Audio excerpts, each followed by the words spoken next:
Saat kita berbicara tentang kehidupan, itu di kita itu ada unsur penciptaan, itu ada jasad, ada hati, ada ruh, dan ada rasa. Ini yang sesungguhnya yang dimaksud dengan dulur papat.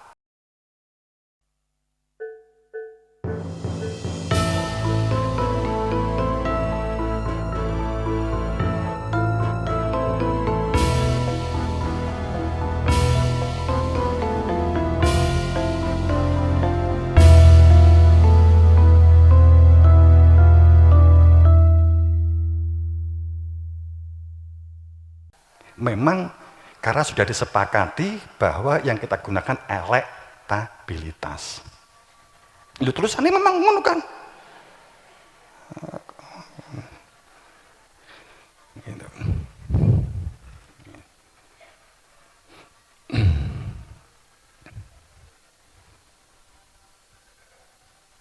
Jadi yang diperlukan pencitraan, simbolik, terkenal, moralitas diabaikan, kan gitu. Malah skandalbilitas barang masuk gitu lah. Tetap bisa jadi DPR. Terus bagaimana kita akan mewujudkan sebuah, tadi saya ngomong tentang Ratu Adil, kan gitu. Kemudian hati yang satu, hati nurani.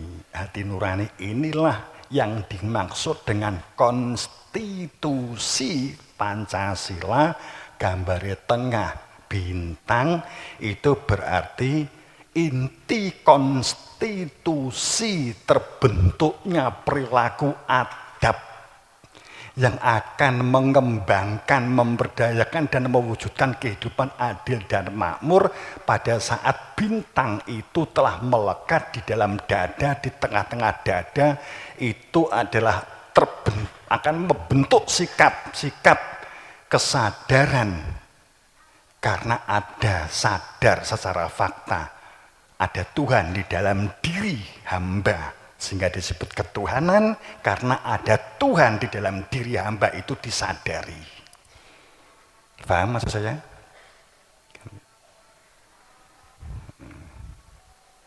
Itu yang kemudian sesungguhnya yang sehingga dikatakan ratu. Ratu itu rasa, hati nurani, itu ratu. Jika ratu ini berfungsi, maka jika ratu ini berfungsi, ratu yang berada di dalam dada yang disebut dengan mata hati, yakni rasa, innaha la ta'mal absar walakin ta'mal qulubul fi sudur, bahwa di dalam dada itu ada mata hati sebagai inti yang disebut dengan walakin takmal qulubul fi sudur, di dalam dada, di dalam hatimu ada mata hati rasa. Inilah ratu yang akan menggerakkan, memfungsikan hati nuranimu dan akan menggerakkan akal pikiranmu, dan akal pikiran ini akan menggerakkan perbuatan-perbuatanmu. Akal sebagai ratu, otak sebagai panglima, organ sebagai pasukan tentaramu, rakyatnya keseluruhannya pendengaran, penglihatan, maca. Wong kadang piye enggak korupsi, piye enggak wong gawe hukum itu dilanggar, wong gaweane menungso wae, wong gaweane Gusti Allah dilanggar kok. Wong wedok iki alis wis apik-apik ya dikeruk. Itu kan gak trimo karo alis gaweane Gusti Allah.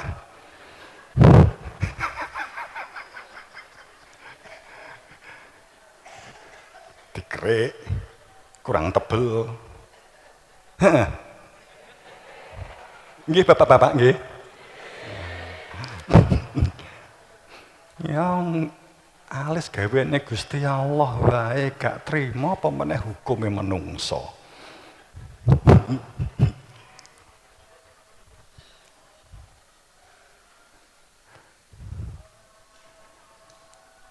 Guyon engko terus alismu towobel engko kaya tenan ya gak apa-apa.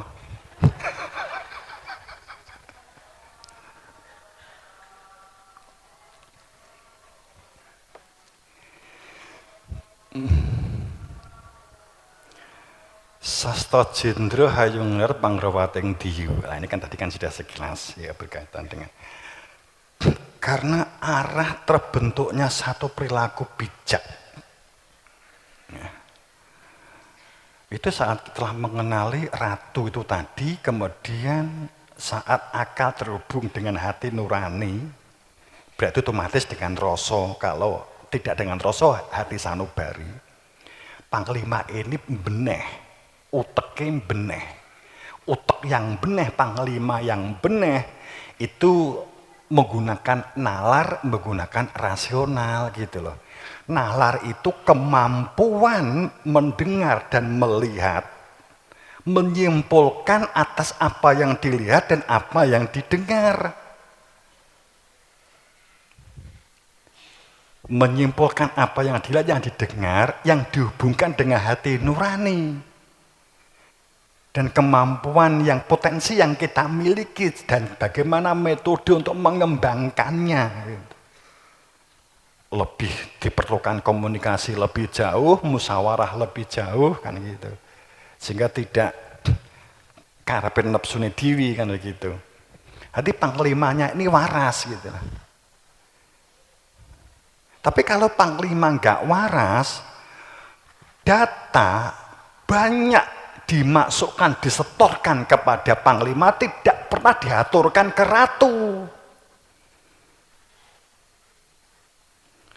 Otaknya hanya menyimpan memori, hafalan atas sebuah proses akademik yang kemudian ini diproses menjadi sebuah database. Database ki terminal.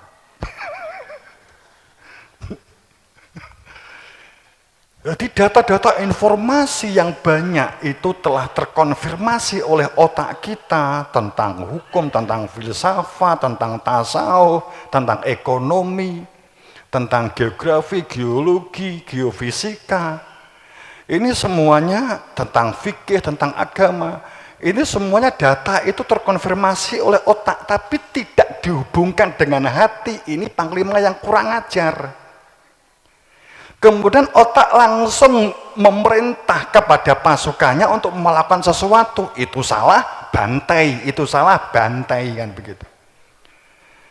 Kalau kamu menggunakan seperti hukum Islam, ini supaya kamu gak mudah terkontaminasi.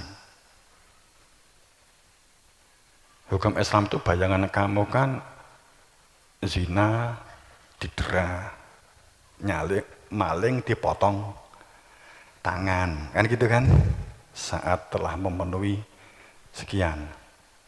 Tapi kalau kamu membaca fikih secara utuh di dalam kitab-kitab fikih, nggak hanya ini, murtad dibunuh, nggak sholat dibunuh, nggak zakat dibunuh, kan begitu toh?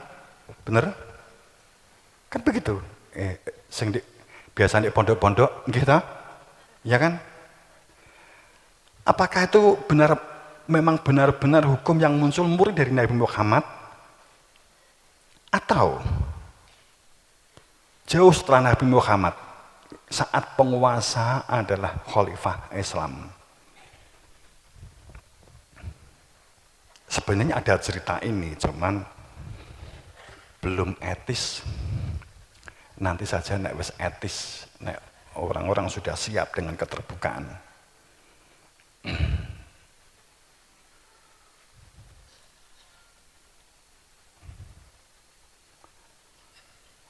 Daulatnya di mana? Wong daulat itu orang yang waras, panglimanya waras, hati nuraninya waras, perbuatannya waras, ratune waras, kan gitu.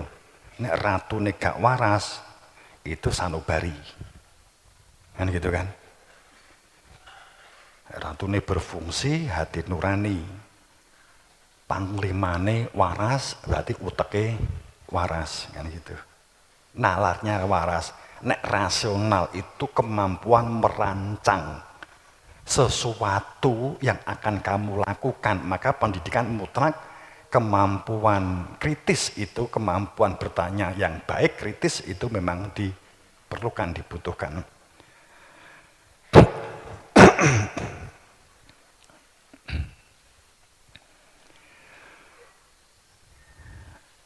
Supaya gerakannya menjadi harmonis, oke. Itu maka perbuatannya akan adil, maka terjadilah sebuah perilaku ratu adil, kan begitu. Ratu adil. Bisa juga dimane rasa sing tumuju kan gitu tuh. Tuhan, rasa Tuhan. Ratu adil. Hati nurani yang telah berfungsi sehingga ratu niki berfungsi begitu loh ya. Gitu.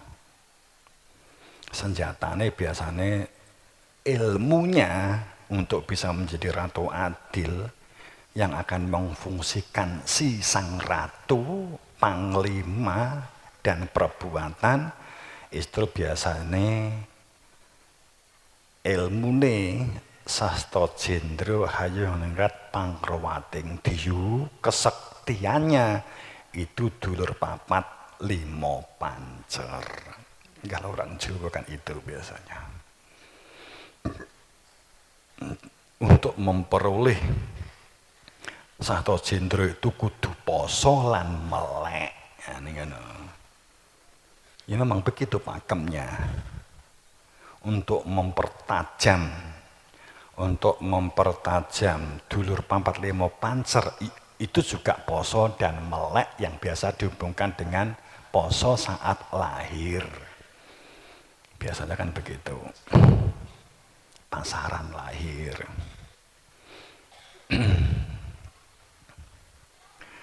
Jadi sastra itu sebuah kata atau kalam tanpa tulisan, tanpa papan. Tanpa tulisan, tanpa papan. Itu namanya sastra. Jendra itu perihal ilmu ratu. Perihal ilmu raja. Tentang keagungan. Hayoningrat itu tentang untuk raja supaya memiliki otak dan memiliki perilaku sing arif dan bijaksana yang akan mewujudkan kedamaian semesta. Hayu itu damai, tentrem, adem, rat, itu semesta. Panggrawating itu sebuah proses yang dilakukan untuk mengendalikan perbuatan diu, perbuatan raksasa, serakah, angah-angah, ego, kepentingan, karepe dhewe, ungkapan-ungkapan yang menjatuhkan, ungkapan-ungkapan lesan yang suka menjadi dementor.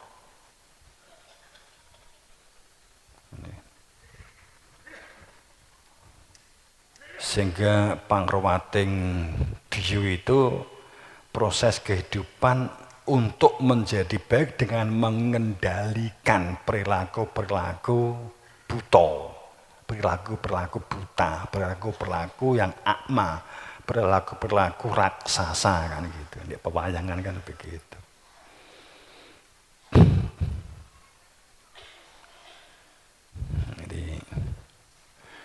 Tapi ini kan akan hanya berhenti pada wawasan, hanya berhenti pada wacana.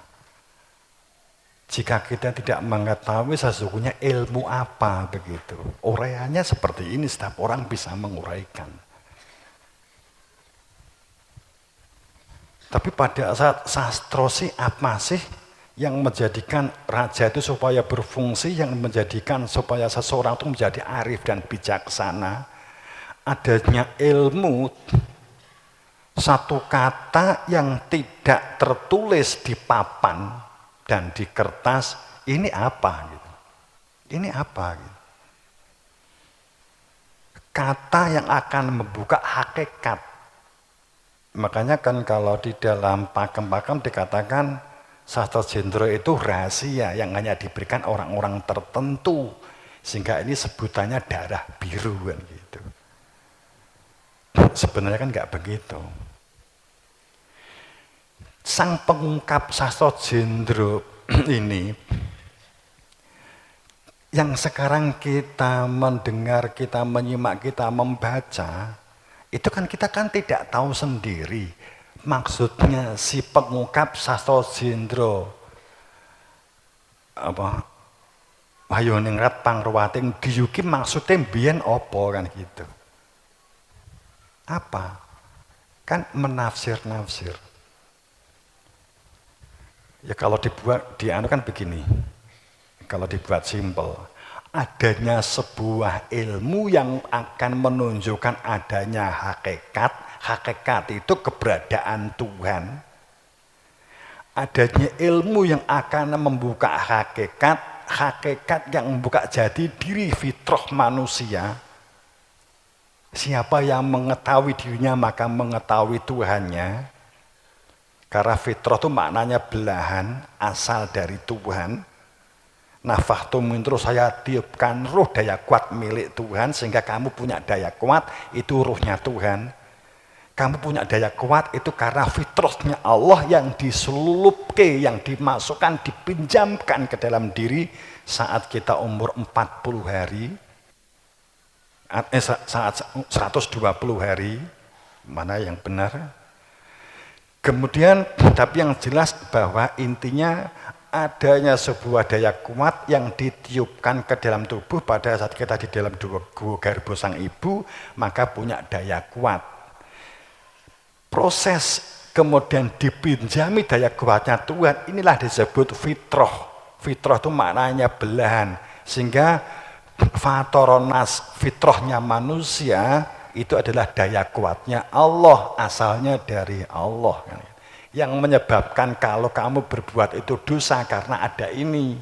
Fa'akim hajaka lidini khanifah fitratallah.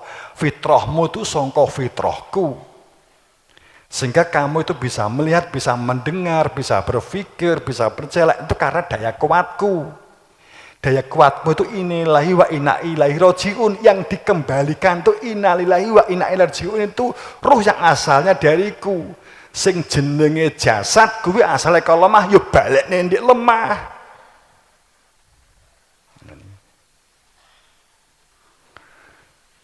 Karena kamu nggak bisa mengembalikan ruh dalannya mulih, pintunya pulang tidak kamu kenali, latat dila li kholqilah, tidak ada perubahan mengenai fitrah ini, tapi sudah kamu kotori. Karena kamu, aku, pintermu, isoku, dan seterusnya, menjadikan kamu tidak kembali kepadaku. Perbuatannya sama, tapi kesadarannya yang berbeda. Itu sudah akan memiliki dampak di dalam kehidupan.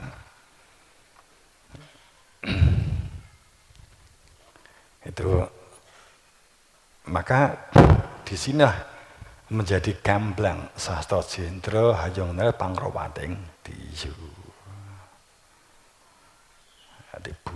Makanya kupluke rojo-rojo itu kan gambarnya buta gitu. Kupluk rojo itu buta gambarnya gitu loh. Buta. Ini artinya untuk mengingatkan bahwa bukan menjadi rojo atau berarti ratu yang jadi tujuan hidup.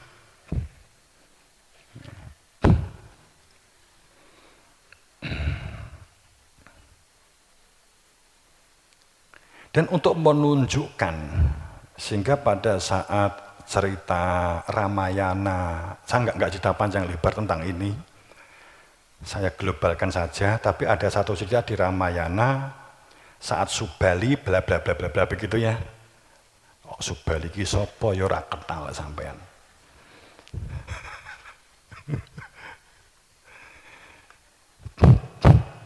Rahwana dan seterusnya, Sinta dan seterusnya, bla bla bla bla begitu. Kemudian Sukesi, ya katakanlah demikian, itu mau dinikah jika dapat orang yang mampu medar tentang Sato Jendro Hayungnara Pangrawating Diyu, gitu. Nek iso medar, iso menunjukkan bukan wawasan, bukan dari kitab, bukan dari buku, tapi bisa medar apa itu wahyu. Laisa sama sekali tidak karena sebuah angan-angan yang kalian buat, yang kalian perdebatkan dan yang kalian rumuskan. Wal amani, walaupun dengan kitab dan buku setumpuk dan segudang. Sungguh ada di antara kamu orang yang tahu persis mengetahui hakikat, dan dengan hakikat itu untuk berbuat adil dan mewujudkan makmur dan keadilan.